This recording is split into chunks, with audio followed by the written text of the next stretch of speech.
Why is sex and being sexually charged up and connected something that is important? Here's what I think about now. Here I am in a marriage, and I love my mom, God rest her soul, but she had four or five marriages. You know what I mean? Like, I'm on one. I'd like to just stay at one personally. So I have never seen marriage like work. Do you understand what I'm saying? Mm-hmm. Like in my close space, I've never seen it work. I have not watched it be functional. Whatever that, you know what I mean? Whatever functional may be. Like it's been more so like dysfunctional and wanting to get it right. But in order to get it right, I do make mistakes. Kelly Rowland doesn't have to work on things. She's yes, I do. Perfect. No, far from it. Lovers and friends. I'ma take you on a trip, baby. I don't pretend. I said, lovers and friends. I'ma hold you down to the end. I said. Hi there, lovers and friends. Welcome to the podcast. My name is Shan Boodram. I'm a public-facing sex and relationship expert with 15 years in the game. I have an educational background in sexology, psychology, and journalism. Those of you who know me and the show already know all that, but what you don't know is why is it that I'm sitting here when I told you I was going to be on hiatus? And the answer to that is, well, in the teaser. When Kelly Rowland calls and says that she wants to be on your show, you bring your show back from hiatus. You dust off that microphone, you find the camera, and you find the time to do it. And I am so glad that I did. What a thrilling, once-in-a-lifetime conversation that we're going to actually dive right into. I'm going to give the backstory as to how I snagged this interview and a couple of other what have I been doing updates, but I'll do it at the end of the episode. Let's be honest, we're all here for the main event, the woman of the hour. If you don't know, Kelly Rowland is starring in a brand new Netflix movie that is out everywhere February 23rd. Hopefully you've already watched it. If you haven't, you should go do that because there are tons of spoilers that it's going to be coming in this episode. Here's a little tease of the trailer. What the prosecution has is pretty damning. I know that you have an eye for details, so don't leave anything out.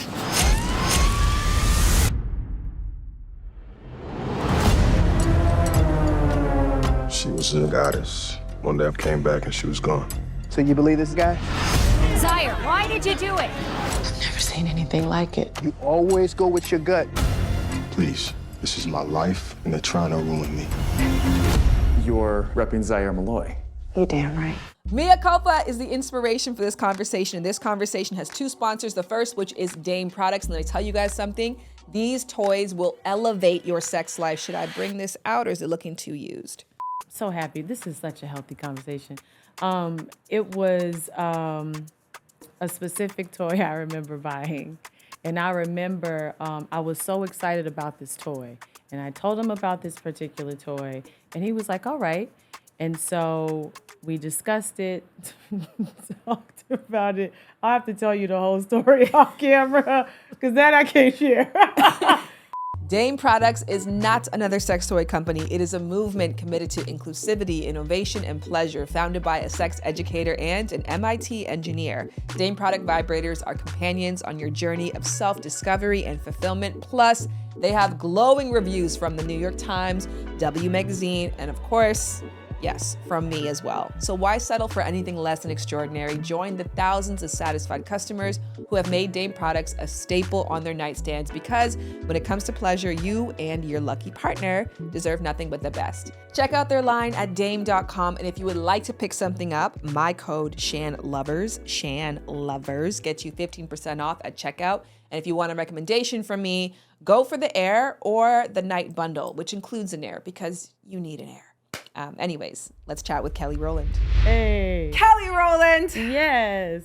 Author, as you know, big fans in this house. What about the backside? Yes, ma'am. I think that's a brilliant idea. I do. I think that's a brilliant. So right here, all right? I mean, my hair doesn't look like this right now. This is a new girl. But right here is fine? Okay, cool. I'm eating gum. Do you eat gum? Philanthropist, entrepreneur, award-winning musical icon, award-winning TV personality, award-winning actor. and leading lady of Mea Culpa, number one on the Thank call you. sheet. Welcome. Thank you so much. I appreciate Wait, can you guys that. clap too? So, yeah, Thank you. Okay, I have to admit that I am in such a bind here because Why? the movie comes out February 23rd globally, right?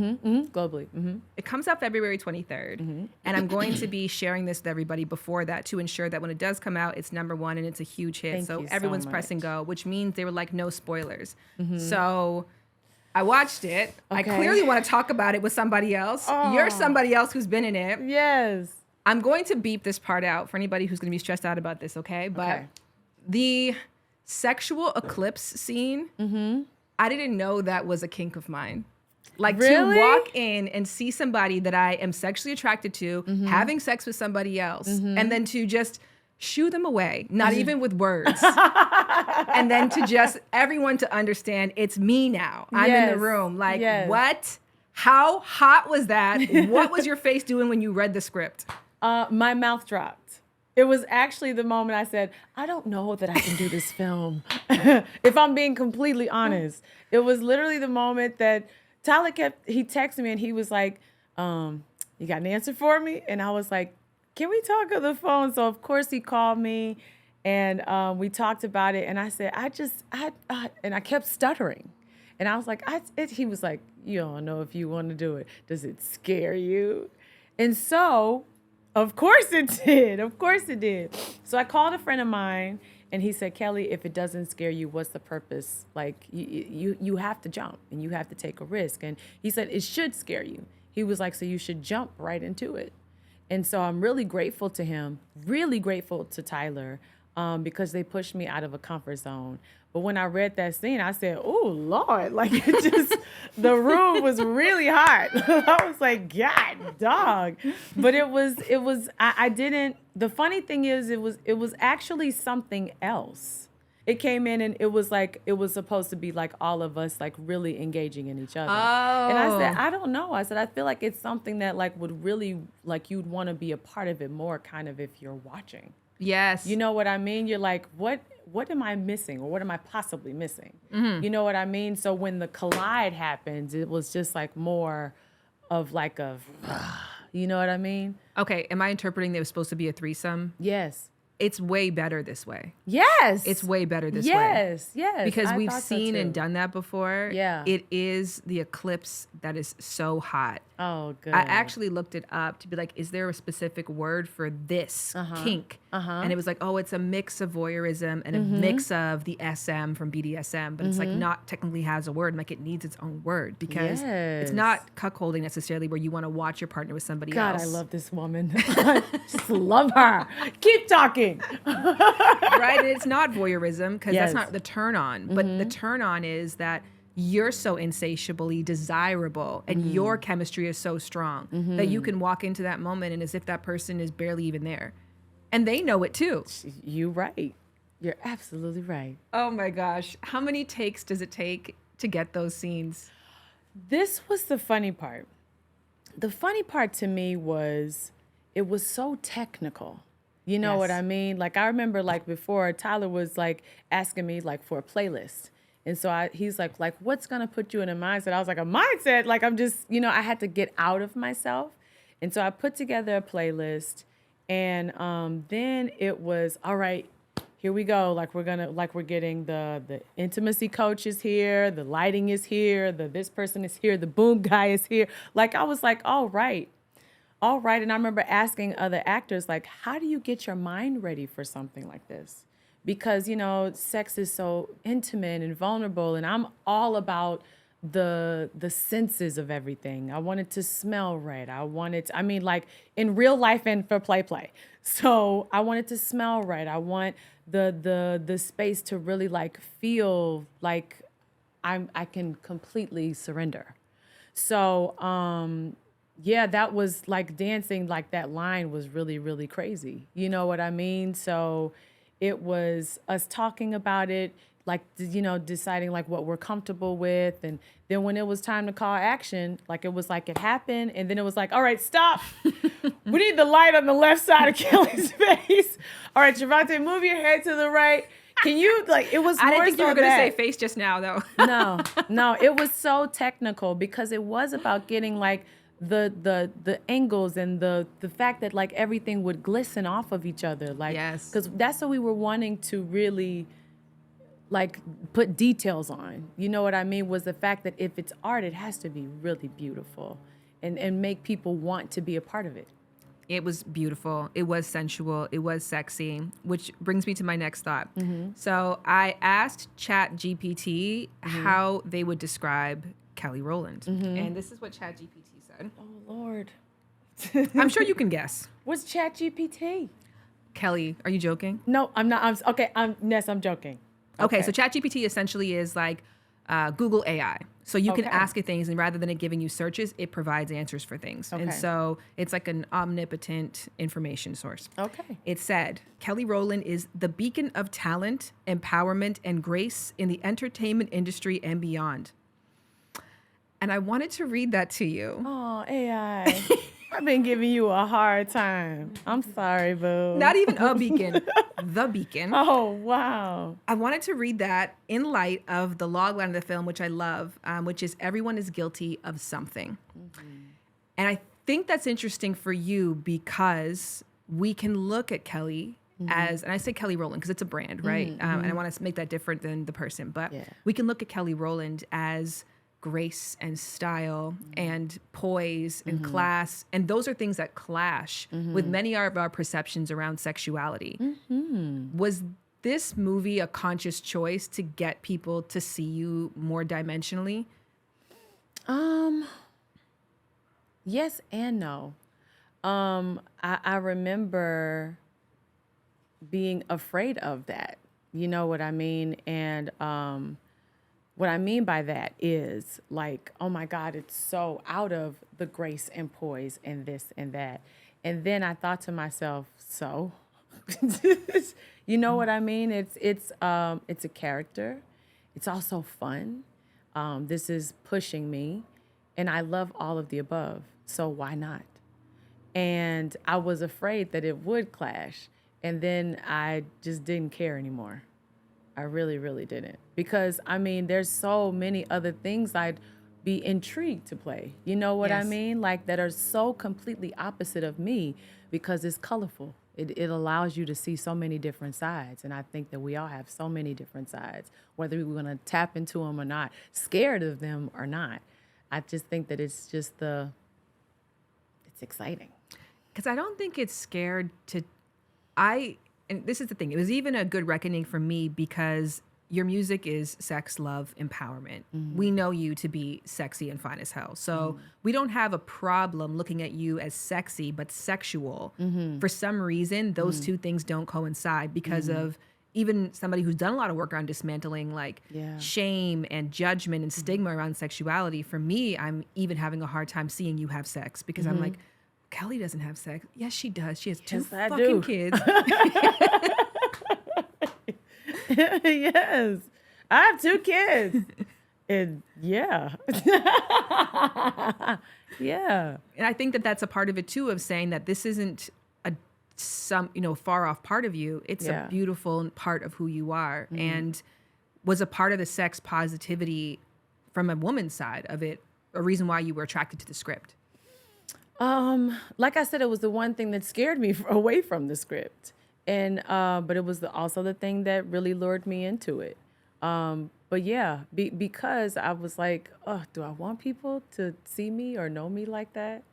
And then I was like, this is Mea, like, chill out. I kept telling myself, like, I had to separate. But you know, this is Mea kind of sounds like this is Mea. This. You are funny. Yes, you're right. You're absolutely right. This is me. The reason why I also think this is interesting because I have been courting you for so long. And one, I want to actually ask you about that. As somebody who is highly sought after, I do want to get your tips on how people can court you. But I've been courting you for a year now. And the reason why I even had the nerve to ask you is because you interacted with a clip from the podcast that Ariel was talking about, and you shared it on your story, where she was talking about positive affirmations and sex. And then I was like, Kelly has sex. I can try to talk about sex with her. Yeah. Is this something that you're feeling more comfortable talking about? Yeah. I mean, like you said, one, I have 2 kids. I'm grown. And who is going to check me? You know what I mean? I think that it's more so about being really like settled and confident in my sexual space and not letting anybody or society like try to put me in a place. They've done that for so long. And I feel like as women, as Black women, we're in a space now to where we're showing the world what we own. And that is our sexuality. I don't think that anyone's allowed to dictate, you know, your thoughts and anything anymore. We were driven by that for so long. And when I hear, whether it's your podcast or anyone else's, like, and it's talking about sex and I'm learning about sex and I'm learning about the things I even want to say but can't quite put into words, I'm grateful and thankful for these moments and able to really educate and understand myself and empower myself, you know what I mean? The way these spaces have for me. And I think that when you kind of, I don't want to say, normalize it, then it just makes for really fun conversation. Really fun conversation. Can I ask you a broad question? Yes. What does sex mean to you? What value does it have in your life? And what have you learned about it as a part of life? Oh my goodness. I'm relearning sex, to be completely transparent, from just stuff. You know what I mean? And it is sacred. It's special. It's intimate. It's electric. It's fire. It's leaving me out of breath right now. It's fun. It's enjoyable. It's spontaneous. It's, you know, it's bomb. It's bomb. How do you think that Mea defines sex, and are you inspired by her definition, or is that a definition that you're like, she has some evolution to go through? I mean, I think that in this case with my character, you know, she is going through such a transition in her journey of relationship and love and sex and, you know, what that looks like for her in this relationship at this time, and trying to navigate that and being cut in between these or at a crossroads, really. You know what I mean? And trying to figure out, like, what am I gonna do? And having to navigate that as her, like, I really fell for her. I really fell for her because it's like in this space with Roger's gonna talk about it because you'll edit it out, right? But in her space at home, it's just so not seen. Yeah. You know what I mean? It's not seen, it's not heard, and it goes to show, like, the woman is definitely, like, there. You know, she's present, and the man, I believe the man is there too when he feels seen and heard, and those things are so important in a relationship, in marriage. And in that moment, she just really felt like, I gotta do something. It's like all this sexual energy, and she couldn't put it anywhere. Then when she could put it somewhere, it was like not given back to her in the way in which she wanted. You know what I mean? So she took matters into her own hands, and I was like, ooh, girl, you sure you want to do this? She was so bold. You know what I mean? Like, I felt like what she did was really bold. And like, I that part in the script, like, took me, I was like, whoa, I wasn't expecting that at all. What's the take it or leave it? Not necessarily for you, but overall, when people watch this movie, what is the take it from what they're going to learn about or examine about themselves sexually? And what's the leave it advice you have? Take it. That's a really great question. I mean, I told you my take. I literally took that into my bedroom last night, that fantasy. So really? That was my take. Okay, let's see.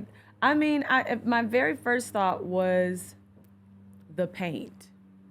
You know, the funny, you can take the paint and leave the mess. Oh. Yeah. Okay. Take that damn mess of, first of all, trying to get paint out of my necklace. And my hair. I thought you were talking about the metaphorical mess. No.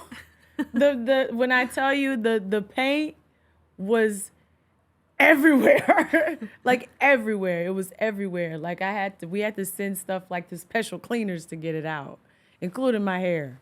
So, and the leave it was, that darn mess. It was a mess. It was a mess. But it was a beautiful mess. What about the paint did you like? Is that an underutilized sex tool? I think so. I think it was like first of all, it was cold the day that we shot it. It was just real cold outside.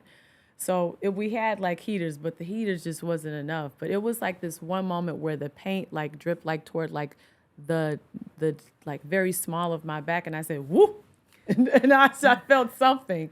And I was like, I could get back in it again because all I was thinking about was, ooh, it's cold. And then all of a sudden it like went right in this space and I said, okay, I'm here. Like it was something about that, like the paint and the way it falls on the body and the fact that it was so beautiful and its bodies and the way the colors collided. It was just art. It really was art. It was so hot to watch.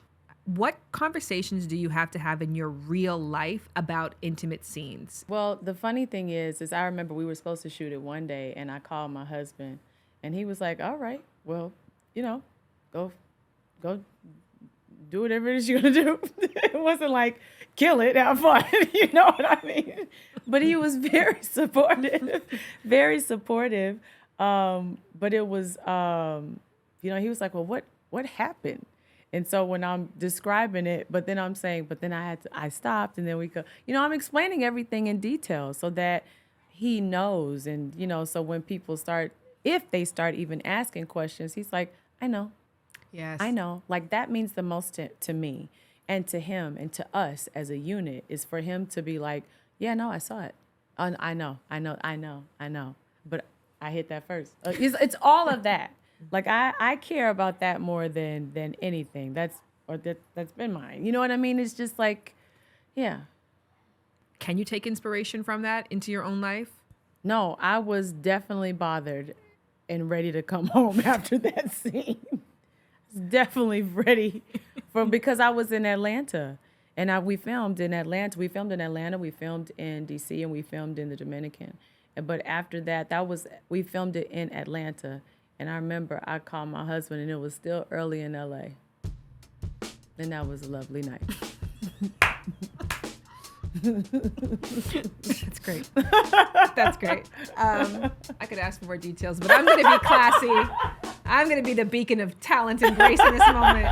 Pardon our only interruption, I promise. But like Mrs. Rowland was saying, sex in a relationship does not have to be boring or repetitive or mediocre. But somebody has to put in the work to keep that spark alive. And with an already full plate, I get it. Who really wants extra responsibility? And that is why I am thrilled to share an innovative solution from our sponsor, ARYA.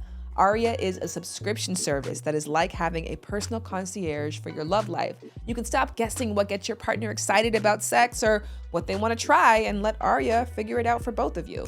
So you start by taking a very short quiz, and based on both of your answers, ARYA will create a collection of scenes that align with your desires. So if you're looking to try an adventurous kink or you want a sensual night in, let ARYA plan it for you. What you're gonna get is erotic stories, conversation prompts, sex ed tips, and an ARYA box of goodies with all the things you need to bring your scene to life. ARYA team members are made up of real people in relationships, plus scientists who care deeply about the sexual wellness and sexploration of ARYA couples. Rest assured, each scene is evaluated, tested, and discussed at length by the real deal sex educators out there and couples.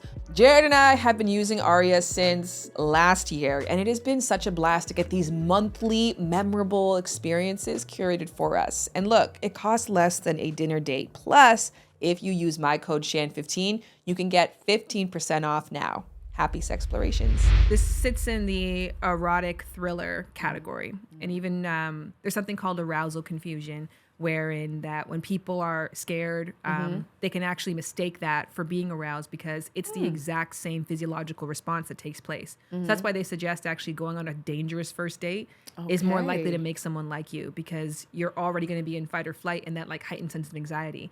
And so erotic thrillers just keep you aroused the entire whole time. Yeah. When I tell you, I'll never forget, I was at my mom's friend's house and they were playing Basic Instinct. Me and my friend were supposed to be upstairs. Whoops. And I'll never forget, she made one on the floor and it was before, I can't think of what movie, it was Boomerang. Was Boomerang? I think, but it wasn't an erotic thriller. It was just an intimate scene, and we was definitely supposed to be asleep. But I just heard the and I was like, oh, I don't think I'm supposed to be hearing this. And I went back. And then I remember later on hearing the sounds to Basic Instinct, like all these intimate moaning sounds. And so I was like, I don't think I'm supposed to be hearing this either. But later when I was able to watch it, I was like, oh, I get it. Like, yes. But erotic thrillers just have this like sense of danger, this moment where you're just completely like focused the whole time. It keeps your attention the whole time.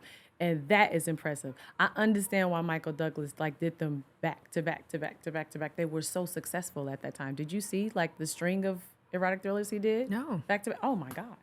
Yeah. Yeah. He knew what he was doing. Listen, you don't know ChatGPT. I don't know these movies. Now we're even. I have homework. Well, then we're even. You have homework. We're That's even. great. We're even.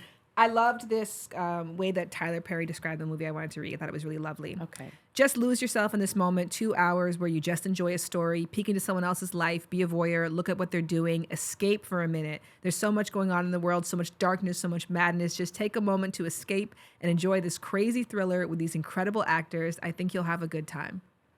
I love you, Tyler Perry. He's right. How would you answer the question of what do you want people to get from this movie? I want them to be surprised. And I want them to enjoy the ride. I really do. In so many ways, I want them to enjoy the ride. And I want them to be inspired. And I wanted to also like awaken their senses. You know, like you said, like, no, I took this away. Like, I love that. And that's exactly what we wanted. And that makes me happy. Like, really, it really, really does. You have no idea, because that was like a goal. The fact that I had sex thinking of you last night makes you happy, or the fact? I mean, that is no. It was the inspiration. The inspiration. I think the inspiration is the most important part. Yes. You know what I mean? I'm flattered though, but that's dope. Yeah, I always felt like, what was the last? You know what movie I kept looking at? What is that? Was it 365 on Netflix? Did you watch 365? Okay, I'm the only one that just binge watches all the sexy movies on Netflix. Is 365, is Sex Life, it's a lot of movies. I think that's a really necessary genre. Yes, I want to talk more about that, because this really brought me back to Eric Jerome Dickey, Zane, Connie Bristow, which these, are you familiar? No. Eric Jerome Dickey is probably a pretty good like comp to the writing in this, but he just writes erotic thrillers with really detailed sex scenes. Anyone else? Eric Jerome Dickey? Yeah, the author. Yeah. Okay. But it's like, it ends up being a genre that you really binge in your horny teens, and then for some reason you think that you're too mature for them. I don't really know what happens, but we go through this phase where we're just erotic content. And then even then there's a stigma against erotic content being for a certain kind of person. Yes. I mean, to me, like, I feel like, if I'm being very transparent, like sometimes like when you're moving so fast, like you'll have a lull, you know what I mean? And then you need something to just like awaken you, whether I'm away and I'm working, or I'm coming back home, or I'm stressed, you know what I mean? Sometimes stress and work days and motherhood, parent, like everything gets in the way, and then you forget about that, and then you have to reconnect. And sometimes you need a fantasy to reconnect you. Sometimes you need to see it, and I'm like, oh, I should try that. I wonder would he like that. I I know I would like that. You know, it's just reminding yourself of that part. And then next thing you know, that happens and you're feeling vibrant all over again. I can't lie. That is just me. I'll literally have like a lull and I will have a really great time with my husband and I'm awakened as fuck. So I love that. I love that. I love that you said the word you need to reconnect. Why do people need to reconnect in that way? Why is sex and being sexually charged up and connected something that is important? I mean, it's so funny. I asked a married couple who've been married for 54 years. They said, make sure you're always, they said, make sure you're communicating, make sure you talk about finances, and make sure y'all make time to connect every week. I said, connect. She said, you know what I mean, connect. I said, yes, ma'am. And so I respected that. And she said, connect because we're attached to so many different things. Our phones, you know, our jobs, our stress, our children. There we get caught up in so many different things that this is the person that, you know, that you really like. This, after everything is done, this is your person. You know what I mean? And I was so taken back by that because she was absolutely right. At the end of the day, it's me and him. I know we do have our children, but they're humans. They're going to get older, be teenagers, have their own life, have their own relationships and everything else. And I still want us to be good because I have fun. When we have a good time, we have a good time. And you are my best friend in the whole wide world. I want to always be connected with you. So when we are connected, I might bother him and be like, can we just go out? Can we, you know what? Because I don't want to not have that with him. I don't know that I mean, I'm good by myself, but I'm great with him too. Yes. Do you understand what I'm saying? Yes. Like I'm feeling like my footsteps as a woman by myself, and I'm learning so much about myself in marriage and me in marriage and where I can be better, or you know what I mean, where we can be better together. Like I like connecting, whether it's just us like sitting there watching a movie together or whatever it may be. But I like to connect with him. I love the title of the movie, just means my bad in Latin, right? Yes. I love that also in reflection to the beacon comment, because I was actually having this conversation recently about your 4 agreements in marriage. And so everyone's agreements are slightly different, and the human brain can hold between 3 and 5 bits of information. So it's like, what are the 4 things, no matter if you're parenting, if you guys are working together, if you're cleaning the house, if you're having sex, if you're cleaning out the garage, regardless, these 4 things are like consistently things you try to maintain together. And one person said to me that in their marriage, it's very important for her partner not to put her on a pedestal. And I was like, because most people feel the opposite. Yeah. That they're like, oh, like I want to be like seen as perfect to my partner. Yeah. But she's like, no, like in her life, everybody looks at her as perfect and the do-gooder and the always do right. And so she's like, I just wanted to be a real person. That's good. And I'm curious about that for you, because even when you said like things I have to work on in my marriage, I was like, Kelly Rowland doesn't have to work on things. She's yes, I do. perfect. No, far from it. Like I'm still learning about myself, because here's what I think about now. Here I am in a marriage, and I love my mom, God rest her soul, but she had 4 or 5 marriages. You know what I mean? Like I'm on one. I'd like to just stay at one personally. So I have never seen marriage like work. Yes. Do you understand what I'm saying? Like in my close space, I've never seen it work. I have not watched it be functional. Whatever that, you know what I mean? Whatever functional may be. Like it's been more so like dysfunctional and wanting to get it right. But in order to get it right, I do make mistakes. You know what I mean? And it's learning about my mistakes and being able to move on, whether it's being selfish, you know what I mean? And learning about like, oh, well, you shouldn't have said that like that, or you shouldn't have done that like that, or you handled that poorly. And him being able to tell me about it without my feelings being hurt and knowing that it's coming from a place of love. And I think that was the hardest place for me, because I did want to be, perfect, especially because it's like, if the world is doing this for me, like, I guess I should be. But that's not the way it really is. I'm not perfect, and I'm figuring out marriage, and I'm figuring out how to be a wife, and I'm figuring out how to be a mother, all at the same time, and having a career. And you know what I mean? So and for all of us, we all have to figure out all of these different things that we have that's thrown at us in life, and try to really, you're not going to be perfect. I had to finally really come to grips with that myself. And I think that what she said, what did your friend say? She wanted to not be put on a pedestal by her husband. And I that's brilliant. Greatest thing I've heard all year. It's only February, but so far it's great. It's just brilliant. Because you won't get it right. All the time. All the time. All the time. How integral is that phrase, mea culpa, in a marriage? My bad. Sorry. My bad. To not take everything so personal. I did that a lot. I did that a lot. I was so sensitive. I'm still working through being so sensitive. And I think that with my husband, he's so everything is just what is it, water off a duck's back? Yeah. He's just so chill. Just the most go with the flow guy. Everybody loves Tim. Literally, he's just so cool. And even if it's a joke, and it's a joke about me, I'd be like, why did you say that? I would be so sensitive. And now if he makes fun of me, I have to be like, wait, was that serious? You just playing? So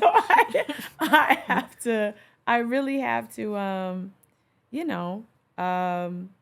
not take things so personal, because I know at the end of the day, this man loves me and I love him. Do you have one son like you and one son like Tim? Yes.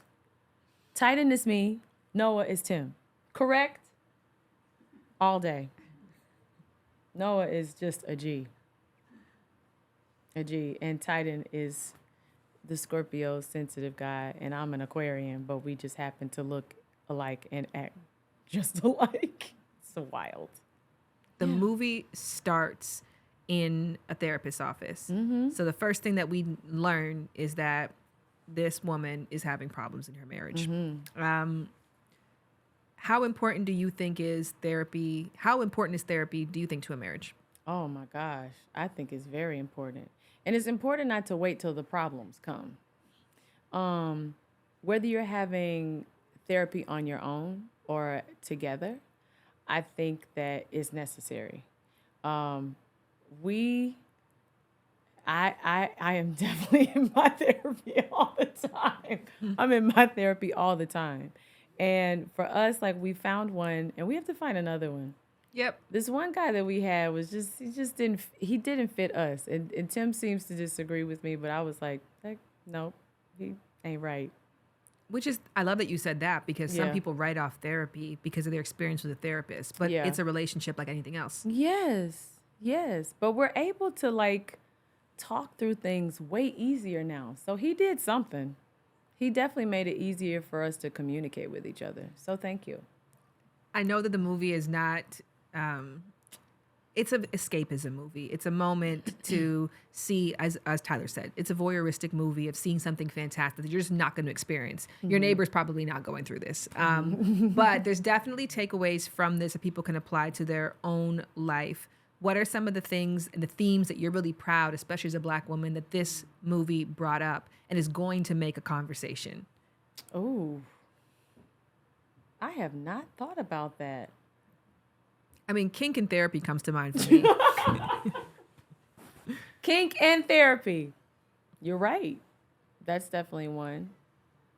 I mean, I think that more people are talking about therapy. I hope that it brings the conversation in more for it, for sure. And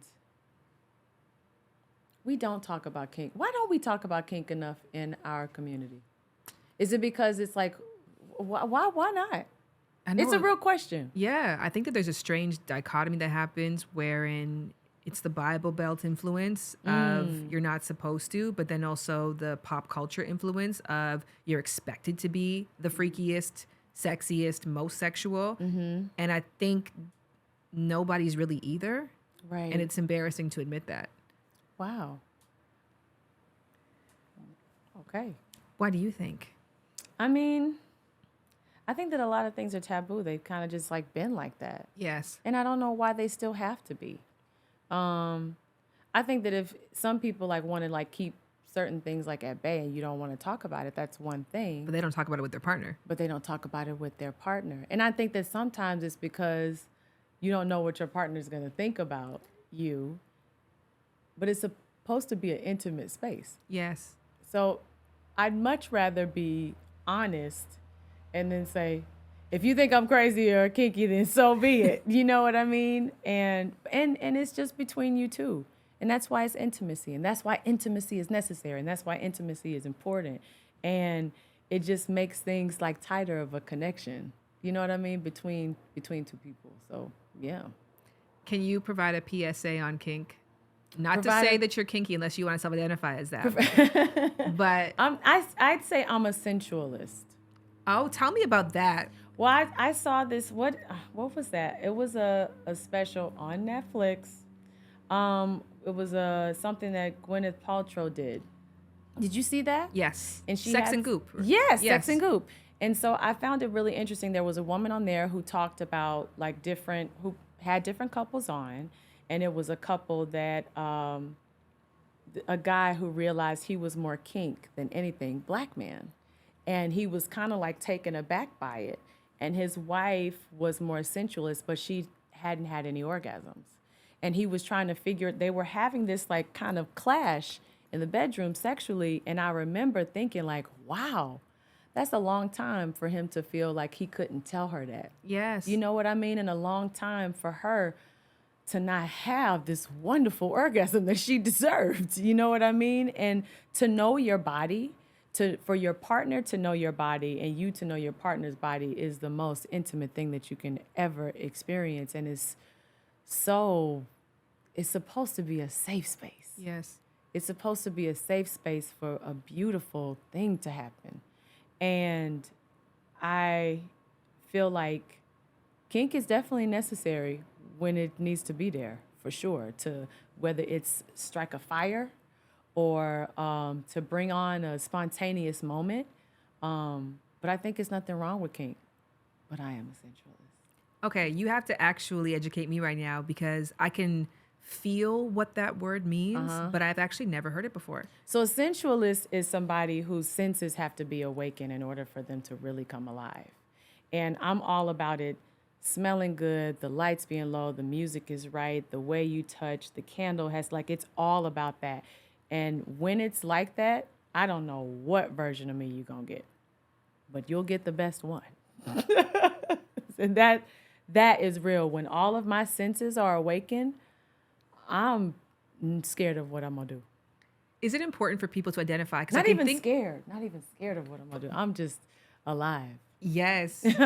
Because when you are a sensualist, did it take you a while to figure that out and put a name to it and describe to your partner, like, this is some of the reasons why I may not be as open in certain moments? Yes, absolutely. And I realized that, like, in some ways, I had to, like, turn that on, too, and show it to him, you know? So happy. This is such a healthy conversation. It was a specific toy I remember buying. And I remember I was so excited about this toy. And I told him about this particular toy. And he was like, all right. And so we discussed it, talked about it. I'll have to tell you the whole story off camera because that I can't share. But I just remember him saying, that was nice. I'm glad you added that. Wow. You know what I mean? So it's like, I think that even toys are sometimes things like you don't talk about. Mm-hmm. You know, one of my favorite places to go is Pleasure Chest on Sunset. Yes. Like just to go on just like random nights. Why not? Have fun. Like it's fun. Sex is supposed to be fun. I love that too because some people can think sensualist as seriousist. Like, No. it has to be this like very serious, very spiritual thing. No. But it's got to smell good in there. The lighting got to be right. I want you to whisper the right thing in my ear, and I am all yours. I love that I want to go back to that Ariel clip, in that she talked about affirmations versus dirty talk. And that's the beautiful thing about having these dialogues is that people say things to me that I've never thought of before. Like I've talked so much ad nausea about dirty talk, but affirmative talk, like that's something so different that we don't have to take on this masculine or feminine role. It's not submission and dominance. It's just worthiness. It's seeing the other person where they're at. Do you have like a specific thing for you that you learned about sex that has been like, that's a way I never thought about it before, but that feels right for me? I think when I was younger, it was, it's about like positions more so. It was, if you ride, you're a freak. That is far from the truth. If you ride, you're free. You know what I mean? It was more so like things like that I remember hearing, like the rules, like even when it comes to so many oral sex, like all these different things, like people were I just got the wrong information. I got all the wrong information. And I thought that for a long time I was so close-minded. So when you start having all these conversations and you're like, really? And you get more information or you read about it and you just become enlightened. I think that no one should be closed-minded. I think that no one should judge. I think that, sex is as fun as you want it to be. I love that about this movie too, because there's going to be people who love the erotic genre category who are going to watch it. People who love Tyler Perry who are going to watch it. Then there's people, I think a lot of people, who are not necessarily fans of either of those things, but love you. Because they don't look at themselves in that way. And they do maybe have more of a Puritan, I want to use the other P word, which is prudish mindset when it comes to sex. And this is going to bust them wide open. Oh, good. I want them to be busted wide open. Bust it wide open. Go for it. When I showed a girlfriend of mine the trailer for the first time, she said, rewind that part? Rewind that part? I said, sure. I was like, wait, which part are you talking about? She was like, just that part right there. Just right. And now, because I'm moving like the little nudge, she was rewinding it back for Trevante. She's like, oh my God, I just haven't seen that much chocolate in all my life. I said, you have.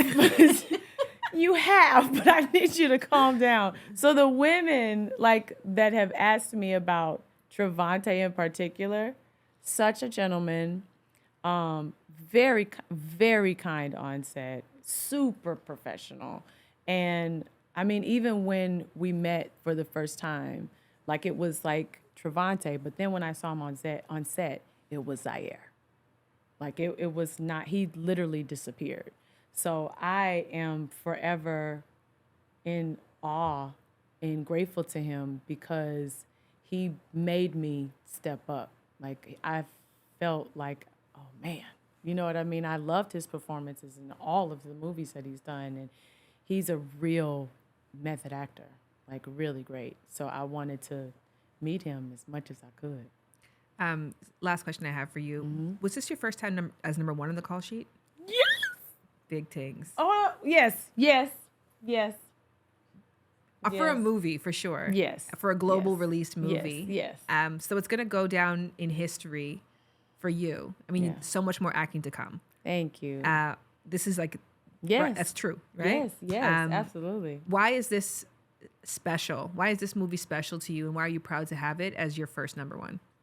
Number one, we're going to speak into existence. Number one globally. Amen. For me, because it took me out of my element. It pushed me and it scared me. And that's really the reason why. And I'm very proud of myself that I thought of myself enough and had the confidence enough to say yes, even though it scared me. And I pushed through and I did it. But above all, I believed in myself. And I'm really grateful to Niecy Nash and her speech when she said, I want to thank me. But I think that we don't do that enough. And I was really scared. I said no. Did I say that already? Yes. I said no. And I'm happy that I said yes. Really happy I trusted myself enough to say yes. I'm happy too because it brought you to me. And Thank I'm so you. grateful for that. Okay, we're gonna end things. Tell me about the sex toy. I gotta know what it was. Okay. And I'm gonna press stop record. Thank you. Lovers and friends, go and watch Mea Culpa on Netflix, streaming everywhere globally right now. You probably already saw it. Hopefully you did. If not, sorry for the spoilers. And if you have seen it, go watch it again. I know I will be. Last time I saw it, it was in the daytime, and I couldn't see the night scenes the way that I needed to see the night scenes. So I'm going to rewatch that. And for anybody who is like, how did you get this interview? Let me give you the backstory. I follow Kelly Rowland, as most of you should be following her as well. It's windy, things are blowing, so sorry about that.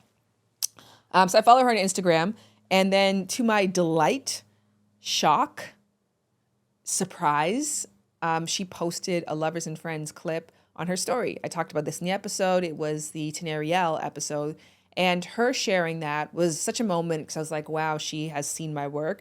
But further to that was she's comfortable talking about sex out loud, even if it's not her voice. It was something that she felt comfortable and inclined to share with other people. So I thought, well, what else would she be interested in sharing? So I slid in the DMs, I asked the question, and again, to my shock and surprise, she responded back. She sent along her representations information to go about trying to book her. And again, that was over a year ago. So you just keep emailing. And that's what I did. I just kept emailing periodically, talking about what we were doing, any guests that we had recently, things I thought could be interesting for us. And I obviously didn't email her, at the end of last year because I was putting the podcast on hiatus. But I had told her representation, like, I'll come to her. Here's what we can do. Here's examples of episodes we've shot remotely. We can do it remotely. We could do it in person. I can do a junket, whatever it takes. If Kelly Rowland is willing to talk about sex, please let it be with me. So we put that on ice because the podcast was on hiatus. And then lo and behold, we get a magical email from Netflix, actually, that said she has this movie coming out. It's a very sexy movie. And Kelly said she wanted to do something really fun to promote it. And Lovers and Friends came up in the conversation. So there you have it. Kelly Rowland came on the podcast because of perseverance, patience, and just doing great work while you wait for great moments like this to happen. And speaking of which, hoping that we can get some more great moments like this, I would love to still do 5 or 6 episodes this year of Lovers and Friends. So if there are really special guests that you think would be just incredible to have on here, I can start working on those now. It could take me a year before they say yes or they can come through, but it's better to start now and get that ball rolling. So anyone that you would love to see, please put it in the comment section below. Let me know, or write it in the rate and review section, which that's still very, very valuable. And for anybody who's been curious, what have I been up to during this hiatus? I have been building the deep part of my business. I actually just hired a consulting company who really was able to put this into words because I know that my work makes an impact, and I've met many people who I feel like have had a very impactful parasocial relationship with me. It's a one-way relationship. And that is because I've gone wide. I've spent the past 15 years trying to go wide, trying to bring information to the masses, conversations, ahas, thought starters, research, etc. And while it's obviously been a wonderful career and I've accomplished amazing things I'm so super proud of, last year I started to feel a hollowness because I couldn't really get to know you, like really genuinely get to know you or show up in your life in more intimate ways. So building the deep part of my business has really been about establishing some of the basics, I would even say, that allow me to be more involved with people who want to be more involved with me and allow me to get to know what that involvement needs to look like by getting to know you. And it's been an expensive exploration, guys. And not just like financially expensive, but also time-wise. I've been spending so much time on phone calls trying to find who the right partners are for me, trying to figure out what I need to know versus what I can hire somebody else to know for me. It's everything. It's like, what are the colors that express how I want people to feel about the work that I do? Like, I've never gone through this exercise before, and it's been fascinating and scary, but a lot of fun. And I can't wait to complete it or get really close to it and then come back to Lovers and Friends with more of a purpose for going wide, and with more clarity on where we're all going, where I really want to take this business. And all of this, I think, is so timely because I'm turning 39 next month. And so not only is this pausing time, a good exercise just for my business foundation period, but for me looking ahead as to what does my work look like in my 40s? What kind of fulfillment am I going to be looking for, and how can I be of service to others? This is all things that I'm thinking about as I build Lovers and Friends / Shan Boodram 2.0. That was really rambly, and I almost hope that if you're a first-time listener, you haven't listened this far, because I promise you guys I'm usually very eloquent. I'm just talking about something that I'm still figuring out, so that's why it sounds a little disjointed. But what I am not figuring out is how I feel about being back. It feels great. I'm so happy to be here, happy to have brought this episode. Tell me, how have you been? What's been going on? Let's connect. I really do miss you. And until next time, goodbye, lovers. Goodbye, friends. What happened? Why you looking at me like it's magic? Used to have me reaching climaxing. Flip you over wet Atlantic. I know what happened.